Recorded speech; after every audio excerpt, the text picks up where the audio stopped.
আপনি বা আমি এই মুহূর্তে দাঁড়িয়ে আছি দুই অসীমের সন্ধিক্ষণে, যে বিশাল অতীত চিরকাল রয়ে গেছে আর যে আগামী ভবিষ্যৎ চিরকাল থাকবে। আমরা এই দুই কালের কোনোটাতেই সম্ভবত থাকতে পারি না, না এক মুহূর্তেও না। এরকম ভাবে থাকতে গেলে আমাদের শরীর আর মন শেষ হয়ে যাবে। তাই যা থাকা সম্ভব তাই থাকি আসুন। এখন থেকে ঘুমানোর সময় পর্যন্ত রবার্ট লুই স্টিভেনসন বলেছেন, যত কঠিন ভারী হোক মানুষ রাত অবধি তার বোঝা বইতে পারে। যে কোনো লোকই যতই কঠিন হোক তার কাজ করতে পারে একদিনের জন্য।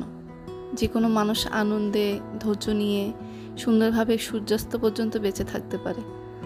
আর জীবনের অর্থই তাই। হ্যাঁ, জীবনে এর বেশি আর কী বা প্রয়োজন।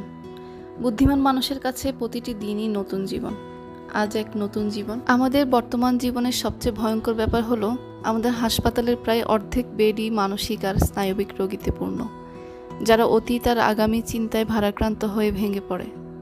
অথচ তাদের অনেকেই আজ আনন্দে জীবন কাটাতে পারতেন। যদি স্যার উইলিয়াম অসলারের সেই কথা বলি, রোজকার জীবনযাপন করো, আগামী চিন্তা ত্যাগ করো, কারণ আগামীকালই তার ভার নেবে। আজকের দিনেই ত্যাগ করো, কারণ আগামীকালই তার ভার নেবে। আজকের দিনেই করণীয় অনেক আছে। ভবিষ্যৎ হলো আজ, আগামীকাল বলে কিছুই নেই।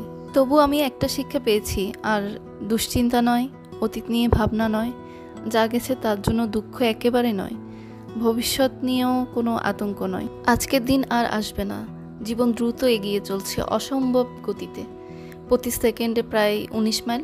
আজকের জীবনই সব কিছু, এতেই রয়েছে জীবনের পরিপূর্ণতা।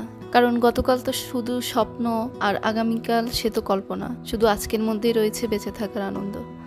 আজ ভালো করে বেঁচে থাকলেই গতকালই সুখ স্বপ্ন হয়ে ওঠে, আর আগামীকাল হয় আশায় ভরপুর। তাই আজকের দিনকেই সানন্দে গ্রহণ করি। সেই মানুষই সবার চেয়ে সুখী যিনি আজকের দিনকে নিজের বলতে পারেন। আপনার জীবনও সুন্দর হোক। Thanks for watching.